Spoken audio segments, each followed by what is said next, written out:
నేను కాంగ్రెస్కి కొన్ని ప్రశ్నలు వేస్తా.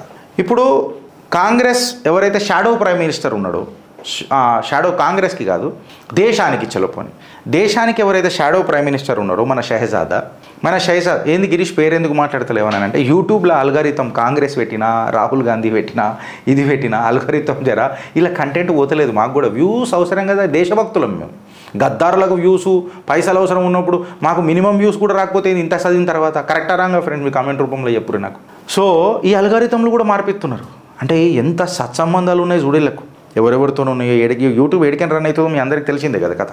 సో ఈ షహజాదా ఇప్పుడు Jyoti Malhotra episode or to that matter ఎవరైతే 11 స్పైస్ ఎవరైతే పట్టుడు పోయారో 11 డేస్లలో ఏ పక్కన ఉంటాడు ఈ షహజాదా అని చెప్పి ఇలా భారతీయులు అడుగుతున్న ప్రశ్న. నేను ఈ మాట ఎందుకు అడుగుతున్నా అంటే, దేశానికి ఒక షాడో ప్రైమ్ మినిస్టర్ అనుకుంటాడు మనోడు మన సారు దేశానికి ఒక షాడో ప్రైమ్ మినిస్టర్ అనుకుంటాడు. నేను ఇది చేసేసిన, ఇది చెయ్యాలా, ఇట్లెట్లా కాలే. ఇప్పుడు పాకిస్తానోడు మన రాఫేల్ని పడగొట్టినా అని అన్నాడు. నీ రక్షక బలగాలు, నీ ఆర్మ్డ్ ఫోర్సెస్ ముగ్గురు వచ్చి క్లియర్ కట్గా చెప్పిండ్రు ఏం కాలే, అవన్నీ ఫేక్ నరేటివ్ అని చెప్పిండ్రు. అంటే పాకిస్తాన్ వాడు కేవలం ఖర్చు ఎందుకు, అడు డిఫెన్స్ మీద ఖర్చు పెడతలేడు పైసలు. మీకు అర్థమవుతుందో లేదు పాకిస్తాన్ వాడు కథ. వాడు డిఫెన్స్ మీద ఖర్చు పెడతలేడు, ఎందుకు చెప్పాలనా, ఆడు కేవలం పీపీటీ ప్రజెంటేషన్స్లకు పైసలు ఖర్చు పెడుతున్నాడు ఫ్రెండ్స్. ఇది మీరు అర్థం చేసుకోండి. ఒక మంచి ప్రజెంటేషన్ ఇచ్చేస్తే చాలు. ఎందుకంటే నేను పైసలు ఖర్చు చేసి పెద్ద పెద్ద వెపన్లు కొనుడు కంటే ఇదే పైసలు నేను భారతదేశంలో ఉన్న ఈ పొలిటీషియన్స్లను పట్టుకుంటే వీళ్ళు నార్మల్ మిసైల్ కంటే ఘాతకాస్త్రాలు, అవి ఒక్కసారి దాడి చేస్తాయి, ఇవి దాడి చేస్తూనే ఉంటాయి భారత్ మీద. భారత రక్షక బలగాలు వచ్చి మాట్లాడితే కూడా రాఫేల్ పడిపోయిందంట కదా. అంటే ఇలా ఆలోచన చూస్తున్నారా అని అంటున్నా. మళ్ళీ ఇప్పుడు జ్యోతి మల్హోత్రా మీద ఎందుకు మాట్లాడతలేడని అంటున్నా. ఇప్పుడు 6 నుంచి 7 మంది వీర మరణం పొందిండ్రు మన సైనికులు ఈ పహల్గామ్ దాడి తర్వాత. ఏదైతే భారత భీకర దాడి పాకిస్తాన్ మీద చేసిందో ఆ షెల్లింగే కానివ్వండి, ఎక్సెట్రా కానివ్వండి, ఇక్కడ సుమారు 6 నుంచి 7 మంది 8 మందో మన రక్షక బలగాల సైనికులు వీరమరణం పొందిండ్రు.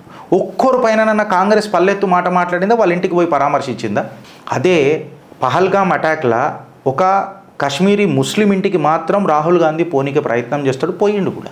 ఖార్గే గారు మాట్లాడతారు తెలుసా ఫ్రెండ్స్, చుట్పుటే స్ట్రైక్ అంట. మళ్ళీ చుట్పుటే స్ట్రైక్లో నువ్వు కూడా పిత్తొచ్చేది ఉండే కదా ఖార్గే, నువ్వు పోయి పిత్తొచ్చేది ఉండే, పిత్తే అటం బాంబు అవుతుండేనేమో పాకిస్తానీ మీద. నువ్వు ఎందుకు పోలే గిరీష్? నువ్వు జర కొంచెం లాంగ్వేజ్ని కంట్రోల్ చేసుకోవాలంటే దేశం అనే టాపిక్ వచ్చినప్పుడు కంట్రోల్ అవ్వడం చాలా కష్టం బ్రదర్.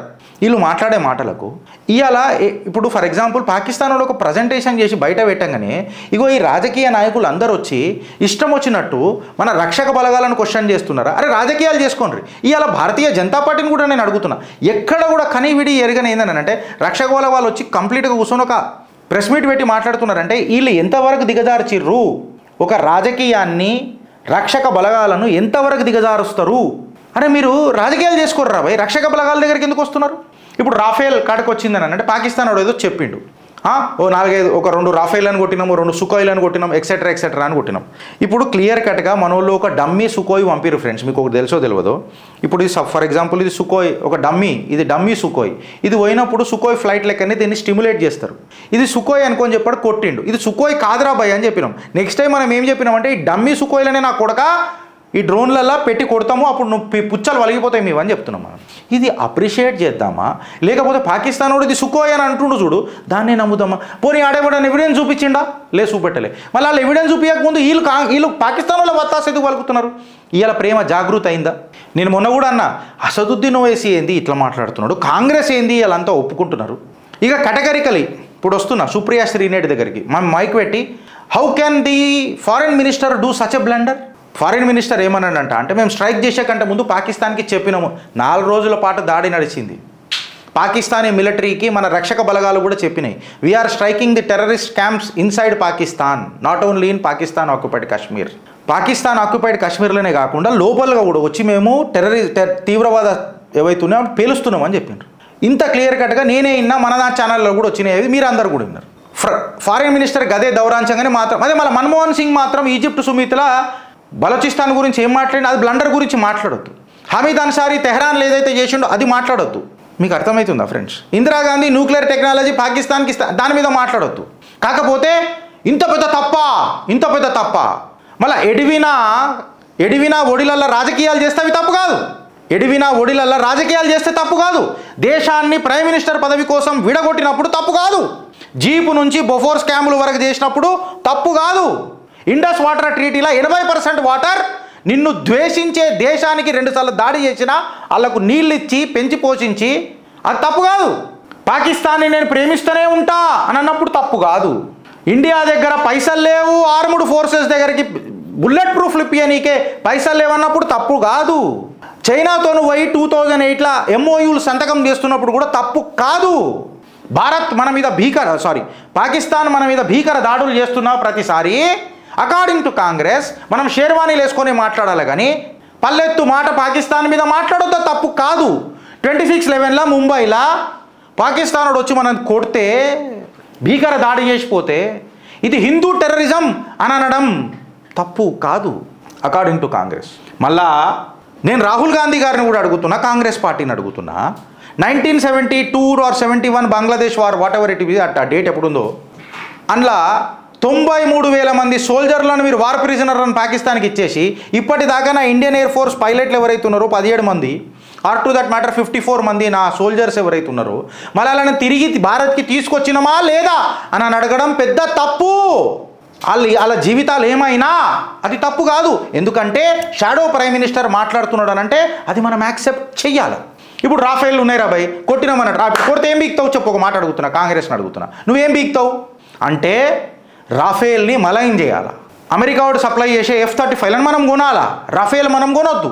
ఇవాళ అమెరికా వాడు కూడా S-500 మనకు అమ్ముతానన్నాడు, బట్ దేశ ప్రధాని S-400కి పోయిండు.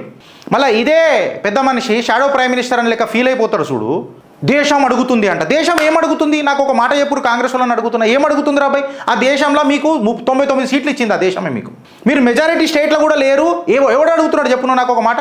మీరు తప్ప, మీ సుప్రియా శ్రీనేట్ తప్ప 99 సీట్లు గెలవగానే ఓ ఇట్లా డంక కొట్టుకుంటూ వస్తారు కదా, గంట కొట్టుకొనికనే వనుకొస్తారు మీరంతా దేశాన్ని. గంట కొట్టనికనే వనుకొస్తారు. మళ్ళీ పవన్ కేరా ఇంకా జయరాం రమేష్ అనుకుంటా, if I'm not wrong, Turkey మీద మాట్లాడమనంటే మీ చెడ్డలు ఊసిపోయినాయి ఆ రోజు. పల్లెత్తు మాట మాట్లాడతలేరు టర్కీ మీద. ఆ ప్రేమ ఎందుకు అని అంటున్నా. వీళ్ళకు ఒక బ్రిగేడ్ ఉంటుంది, ఆ సోషల్ మీడియా బ్రిగేడ్. ఆ సోషల్ మీడియా బ్రిగేడ్ ఏమంటుంది? మిజైల్ వేస్తే పొక్కబడి కేవలం ఆడ బ్లాస్ట్ అవుతుందా, మొత్తం చెన్నీ కాదా అంట. అరే P-200 మిజైల్ అని అంటారు రాబాయ్ దాన్ని. P-200 మిజైల్ అని అంటారు. దానిలో వార్ హెడ్లా ఇది పేల్చే ఉంటుందా, తక్కువ ఉంటుంది జర. అది లోపల పడ్డాక భల్మని వేలుతుంది. కొట్టి చూడు ఎప్పుడన్నా బరాగలు. నీకు ఇంగ్లీష్ మంచిగా వస్తుంది, నేను కాదని అంటే నా షైజాదా షాడో ప్రైమ్ మినిస్టర్ అనుకుంటారు చూడు, ఆయనకు చెప్తున్నా. బరాలు నీకు ఇంగ్లీష్ మంచిగా వస్తుంది, నేను రాదని అంటలేదు. కాకపోతే నువ్వు నటన చేస్తావు చూడు. చైనా డ్రోన్లు తయారు చేస్తుంది, మన ఇండియా ఏం చేయలేకపోతుందని మళ్ళీ డ్రోన్లను పుచ్చ వలగొట్టింది మన ఇండియా. పుచ్చలు వలగొట్టింది, మళ్ళీ ఏం మాట్లాడతావు? అరే P-15 మిజైల్ ఏదైతే మ్యాక్స్ స్పీడ్లో పోతావు చూడు, హైపర్సోనిక్ మిజైల్ అని అంటారు చూడు, 145E నేను పాకిస్తాన్కి ఇచ్చిన అంట చూడు, అది పేలకుండా ఇండియాలో పడ్డది. ఇండియా జామ్ చేసి పడేసింది దాని రేడార్ని. మళ్ళీ ఇప్పుడు ఏం మాట్లాడతావు? పల్లెత్తు మాట ఇండియా తరఫున 2 మాటలు పొగడనికేనన్నా రావా? మాట్లాడలేవా? జామ్ చేసి పడేసింది కదా భారత్ మొత్తం దాన్ని. ఆ P-15 మిజైల్ ఏదైతుందో ఇప్పుడు భారత్ రక్షక బలగాలకు దొరికింది. అది దాంతో ఎంత ఇన్ఫర్మేషన్ గ్యాదర్ చేస్తుంది.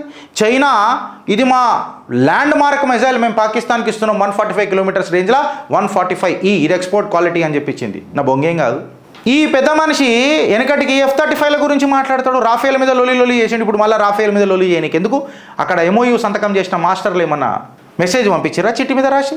ఆడ డోక్లాంలో నడుస్తుంటే పోయి మనోడు ఆడ చైనా వాళ్ళని కలుస్తాడు. ఎందుకు? ఏమన్నా గబిలాలు ఇస్తానన్నాడు కోవిడ్ వ్యాక్సిన్ కోసం. అదే ఇప్పుడు కోవిడ్ పంపనీకి గబిలాలు ఇస్తానన్నాడు పార్సల్లా. ఈ గలీజ్ బుద్ధి ఉన్న వాళ్ళే గబిలాలు తింటారు. ఆ గబిలాలతో తినేటోళ్ళతోనే దోస్తులు చేస్తారు వీళ్ళు. మళ్ళా పెద్ద మాటలు మాట్లాడతారు. భారతదేశంలో మీ సీట్లు గవే ఉంటాయి 50 నుంచి 90, ఇంకా అది కూడా రావిగా రాను. ఇది యాద పెట్టుకోరు మీరు. వీలైతే దేశాన్ని ప్రేమించు బ్రదర్. నీతో ఏం కాకపోతే మీ మన్మోహన్ సింగ్ ఉన్నట్టు సైలెంట్గా ఉండు. అంతేగాని ఇట్లాంటి క్లిష్ట పరిస్థితులలో పాకిస్తాన్ వాడు అదే పెట్టి మాట్లాడుతున్నాడు. మళ్ళీ చూసినావా రాహుల్ గాంధీ ట్వీట్ కొట్టిండు, చూసినావా మేము చెప్పింది కరెక్ట్, మేము రాఫేల్ని వడగొట్టినాం. సరే పడగొట్టిర్రు, ఏం బీక్తారు చెప్పురు? ఒక మాట అడుగుతున్నా. రక్షక బలగాలు ఇంత క్లియర్ కట్గా చెప్పినాయి పడలేదురా అయ్యా అని. పడ్డాయి, మాకు ప్రూఫ్లు కావాలా. మళ్ళీ పోదా మిజైల్కి కట్టుకోపో కదా, మొల్దారానికి కట్టుకో కదా, రాఫేల్కి నన్ను కట్టురుగా. నేను అడుగుతున్న కేంద్ర ప్రభుత్వానికి కూడా ఆ మిజైల్కి ఇలా జాంగలకి ఇలా ఎక్కిచ్చి పెట్టి పంపాలా, అప్పుడు చక్కగా అవుతారు. లేదా మూలధారాలు మొత్తం చెక్కాలా, మనం మూలలకు చెక్తాం చూడు ఇట్లా, అప్పుడే కానీ వీళ్ళకి రావు. జ్యోతి మల్హోత్రా ఈ 11 స్పైస్ ఎవరైతే పట్టుడు వేరు పల్లెత్తు మాటలు మాట్లాడరు వాళ్ళ మీద. మళ్ళీ వీళ్ళే రోహింగ్యాలకు వెసులుబాటు కలిగిస్తారు, వాళ్ళకి ఇల్లులు కట్టిస్తారు, వాళ్ళకి ఇంట్లో బతకనికే జీతాలు ఇస్తారు, వాళ్ళ జీవితాలు నిలబెడతారు వీళ్ళు ఓట్ల కోసం. ఎందుకు? బెహందీ బజార్లో ఓట్లు పోతాయనా? అమిత్ షా గారు అన్నారు కదా మొన్న, బెహందీ బజార్ అని. ఎడ్వినా ఉండే కదా, ఎడ్వినా మౌంట్ బ్యాటన్, ఆమె కౌగిలింతలలో రాజకీయాలు చేసే తత్వం కాదు ఇలా భారత్.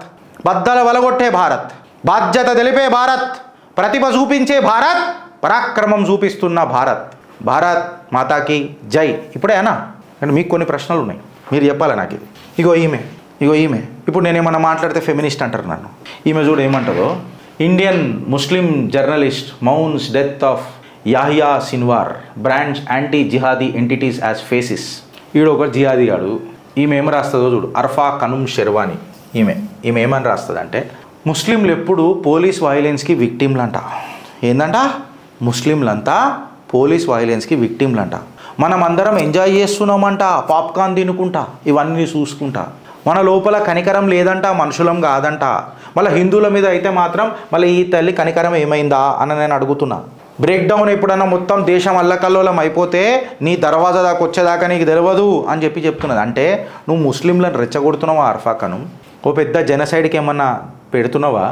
మొన్నటి దాకా ఈమె ఎవరితో పెళ్లి చేసుకుందో కూడా బయట చెప్పలే, తర్వాత తెలిసింది ఈమె నిజస్వరూపం. ప్రాబ్లం వీళ్ళతోని ఫ్రెండ్స్, ప్రాబ్లం వీళ్ళతోని. వీళ్ళని వెనకేసుకొచ్చే వీళ్ళు కొన్ని పార్టీలను వెనకేసుకొస్తారు. ఇంతగానమా? నీకు రాజకీయం చేసేది ఉంటే రాజకీయం చేయి, పొల్లు తిట్టుకో, పొల్లు రాజకీయం చేయి. కాకిని గద్ద చెప్పు, గద్దని కాకి చెప్పు, నో ప్రాబ్లం. బట్ దేశాన్ని దగ్గర కూడా వచ్చినప్పుడు ఎందుకు అంట ఆలోచిస్తారా లేక అనుభవిస్తారా ఫ్రెండ్స్? భారత్ మాతాకి జై.